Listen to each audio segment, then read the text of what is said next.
Hablamos de transporte.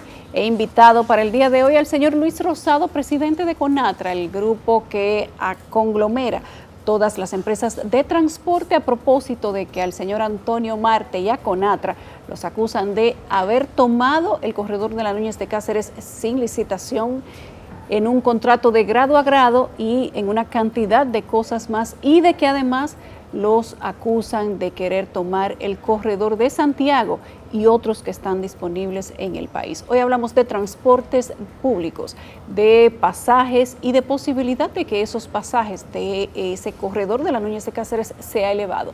Le pregunto al señor Luis Rosado todo lo que se nos ocurra para darle un poco de claridad al tema. Luis, buenas noches, bienvenido. Te agradezco que hayas aceptado venir a esta entrevista. Gracias, Yelisa. Gracias. Buenas noches a todos los amigos televidentes que siguen este gran espacio. Y tal y como tú dices, estamos a la disposición de responder cualquier cuestionante referente a lo que tiene que ver con CONATRA SAS, que es la agrupación que encabeza un holding de empresas que se han transformado a raíz de la ley 6317. Esta tarde hablaba yo con el señor Antonio Marte y le decía, bueno, pero a usted lo están acusando de que se tomó el corredor de la Núñez de Cáceres, de que no se cumplió con el informe de impacto que se había hecho para determinar y de factibilidad cuáles eran los pasajes, porque ahora dicen que van a subir los pasajes y la gente dice que no puede pagar ni un centavo más. Te pregunto, ¿cuál es la situación en este momento del corredor de la Núñez de Cáceres y por qué hace tanto ruido? Bueno, mira, como es un plan piloto, primero la licencia es una licencia otorgada al Cochonuca, que es la compañía de choferes de la Núñez de Cáceres, y CONATRA SAS, que firman un acuerdo para operar el corredor Núñez de Cáceres. CONATRA SAS es diferente de CONATRA sindical.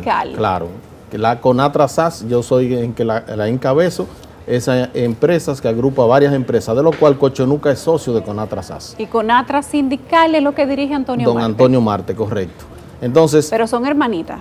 Son a raíz de la ley 6317. Los dos grupos son hermanos. Claro, porque empresas, los sindicatos que se han transformado a empresas forman parte de CONATRA SAS. Okay, y antes se tuvieron en CONATRA sindical. Okay. Entonces, a raíz de la ley 6317, la ley establece que todas las empresas, todos los sindicatos tienen que transformarse en empresas para operar las rutas que son del Estado según la ley, ¿verdad?, que establece la ley, pero tienen un derecho adquirido de acuerdo a la ley. Entonces, el año 2018 se comienza con el plan piloto de estudio y de posibilidades de operar un corredor, en este caso Núñez de Cáceres, y otros corredores.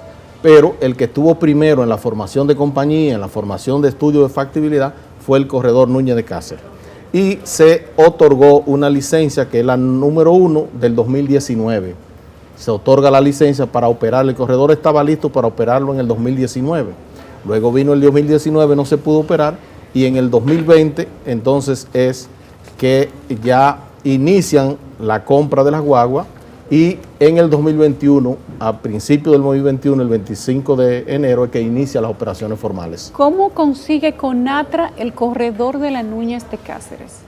Es que es Cochonuca el dueño del corredor. Okay. Lo que pasa es que CONATRA... Pero Cochonuca es miembro de CONATRA SAS. Claro, pero CONATRA SAS y Cochonuca, en una alianza de empresas, firman un acuerdo para operar en conjunto el corredor. ¿Quién es el líder de Cochonuca? Cochonuca es Américo de los Santos, que es el presidente de Cochonuca, que es la compañía... Presidente del corredor. El presidente del corredor, y yo soy el gerente general del corredor.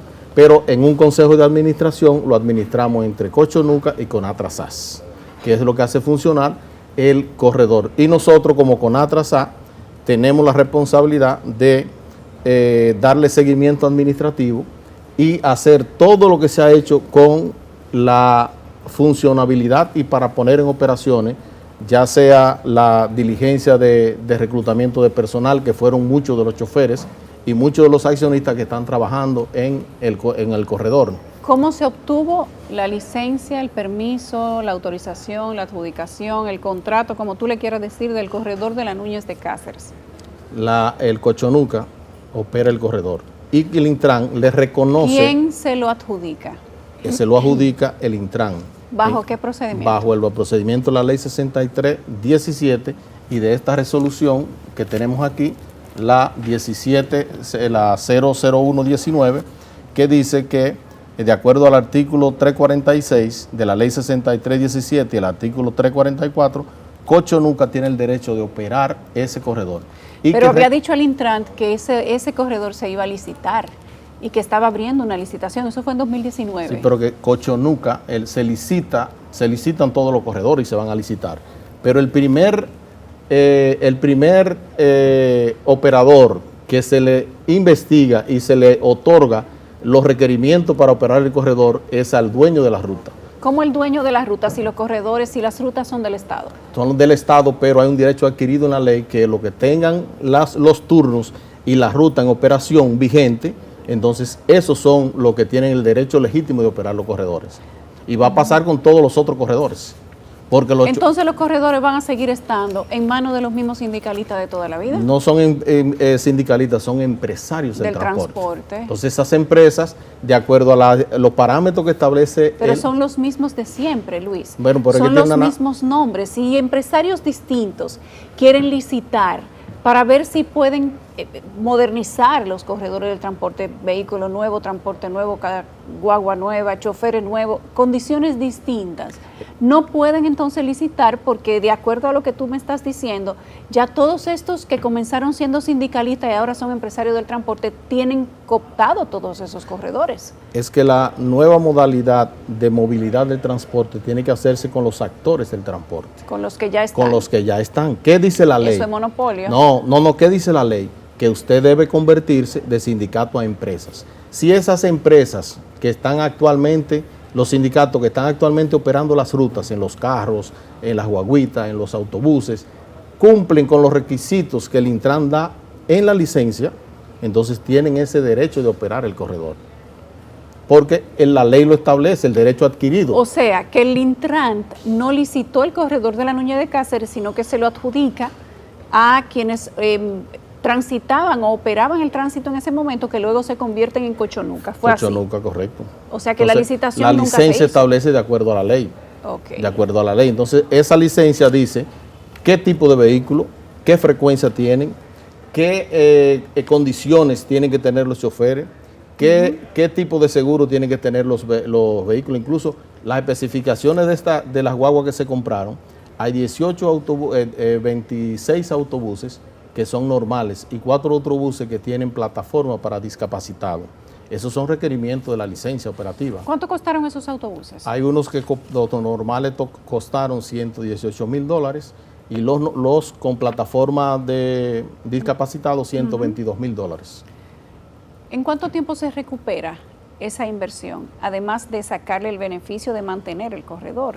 Bueno, o de darle mantenimiento a los vehículos, etcétera. El parámetro que se tomó fue a 10 años, por un financiamiento a 5 años. ¿A través de qué banco? Del Banco de Reservas y a través del fideicomiso de Fiduciaria Universal y el FIMOBI, que firma con el Fiduciaria Banreserva a través de FIMOBI y Fiduciaria Universal, que es el fideicomiso que opera el corredor con nosotros. Entonces, ¿cuál es el beneficio, por ejemplo, de Cochonuca?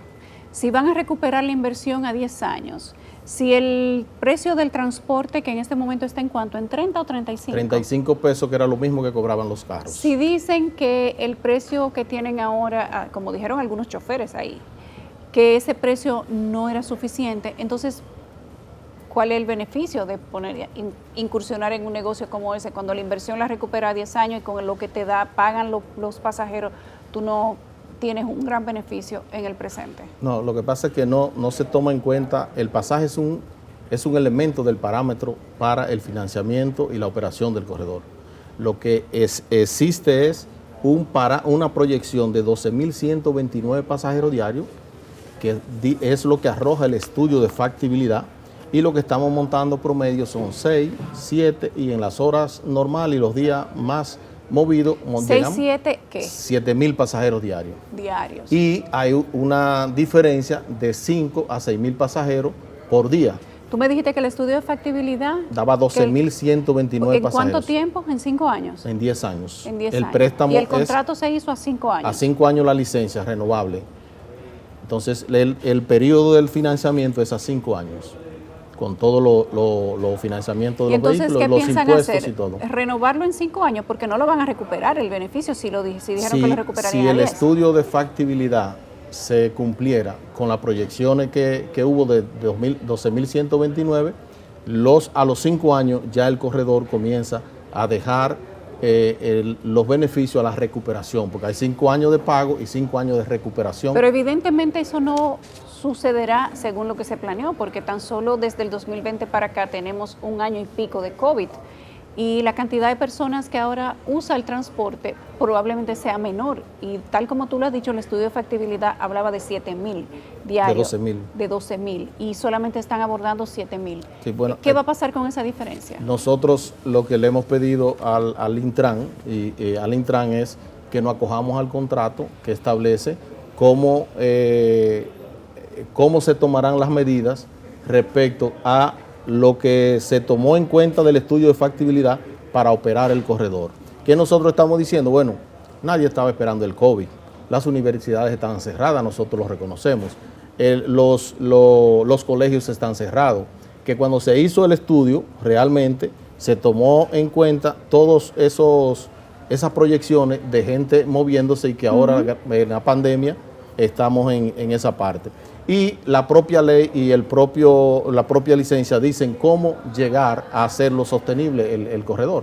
Entonces nosotros queremos que se analice y veamos la licencia y que veamos también el estudio de factibilidad y busquemos las mejores alternativas, que eso es lo que nosotros hemos asumido como administradores del corredor. El precio unitario por cada pasajero que plantea el estudio de factibilidad, ¿de cuánto es? De 35 pesos. En base a 12.000 personas diarias. Es en base a 12.000, pero el precio de pasaje se toma en base al precio que cobraban los carros que operaba el corredor. Que eran los mismos 3.035 pesos. ¿Y hasta qué tiempo se pretendía permanecer con ese mismo precio? No, ese precio era, el precio tienen que suceder unos fenómenos para revisar la licencia, que hay como 12 parámetros que se toman en cuenta para revisar el precio del pasaje. Pero en los 5 años, en los primeros 5 años, el precio estaba estable en el estudio de factibilidad. Pero hay una diferencia entre la gente que usaba los carritos y los que podían usar la OMSA, que ya no transita por el corredor de la Núñez de Cáceres. La OMSA cobraba solamente 15 pesos y los carritos cobraban, como tú has dicho, 35. Hay una diferencia de 20 pesos que le sube a cada usuario de la OMSA que ahora tiene que montarse en los vehículos del corredor. Recuérdense que la OMSA es subsidiada por el gobierno. La OMSA, el pasaje real ahora mismo, de acuerdo a los parámetros que hay, son 80 pesos. Pero para la gente, subsidiado no es un aumento de 20 pesos. Entonces no, pero que ellos pagaban 35 en los carros. Pero en la OMSA pagaban 15. Sí, pero nosotros vinimos a sustituir lo que se montaban en los carros. Pero la OMSA no transita por el corredor. La OMSA sigue transitando en sus corredores de la Churchill y sus corredores NACO. Pero de la Núñez no. De la Núñez no, porque nosotros sustituimos los carros. Nosotros no sustituimos. Pero la OMSA sustituía, pues, corría por la Núñez. No, corría porque hace el mismo parámetro de el de la Churchill, ¿verdad? Ellos bajaban por ahí, pero casi que bajan por la Churchill y suben por la Churchill ahora, porque los carros seguían operando los pasajeros de la O sea, ya la OMSA no pasa por la Núñez de Cáceres. Pasa nada más el corredor que va a Naco. El corredor de la Churchill sigue, toda la Kennedy baja a la Churchill, sube otra vez la Churchill y baja a la zona. No cruza la Núñez de Cáceres, no atraviesa la Núñez de Cáceres. La Núñez de Cáceres no. En el caso donde nosotros operamos, que es de Los Ríos hasta el centro de Los Héroes, no pasa la OMSA. ¿Hubo un acuerdo entre el Intran o un permiso del Intran para que Conatra dividiera desde abril del 2019 el monto que se calculaba por impuestos a la Dirección de Aduana por la importación? ¿Cuál fue la negociación real? No, o sea, hay un acuerdo entre Aduana y Conatra SAS para pagar mensual los impuestos. O sea, en vez de pagarlo de un golpe, se acordó pagarlo mensual durante los 5 años. ¿A cuánto asciende ese monto? ¿Sabes? Ese monto anda por los 57 millones de pesos. ¿Cuándo se hizo el acuerdo? El acuerdo está hecho desde el principio de año. ¿De este año? De este año, después que se sacaron, a principio de año cuando se comenzó a operar el corredor. O sea que hay un acuerdo en vez de uno pagarlo de un golpe, lo paga mensualmente. Es igual que los seguros, en vez de uno pagarlo de golpe, lo paga en varias cuotas durante el año que dura la póliza. O sea, ustedes empezaron a pagar esos impuestos a principio del 2021. No, a partir de marzo del 2021. De marzo del 2021. Correcto. Sin embargo, hay un documento que dice que debió ser a partir de abril del 2019. ¿Hay alguna diferencia? No, lo que pasa es que el corredor no comenzó en el 2019. Y toda la licencia dice que es a partir de cuando inicia las operaciones del corredor. Incluso la licencia es vigente de 5 años cuando inicia las operaciones, que lo consideran en los primeros 6 meses como una preoperación, para tomar en cuenta y ajustar algunos parámetros. La propia licencia previó esos meses para ajustar parámetros, porque todos estamos en un estudio de factibilidad, pero cuando vamos a la realidad la cosa es diferente. Entonces, esa preoperación de 6 meses está considerada en la licencia para ajustar parámetros. Hay una denuncia de unos sindicatos choferiles que dicen que Conatra quiere tomar el corredor de Santiago y que además tiene secuestrado el Intrant. Vamos a hacer una pausa de solamente 1 minuto, pero al regreso quiero que me respondas esas dos cosas.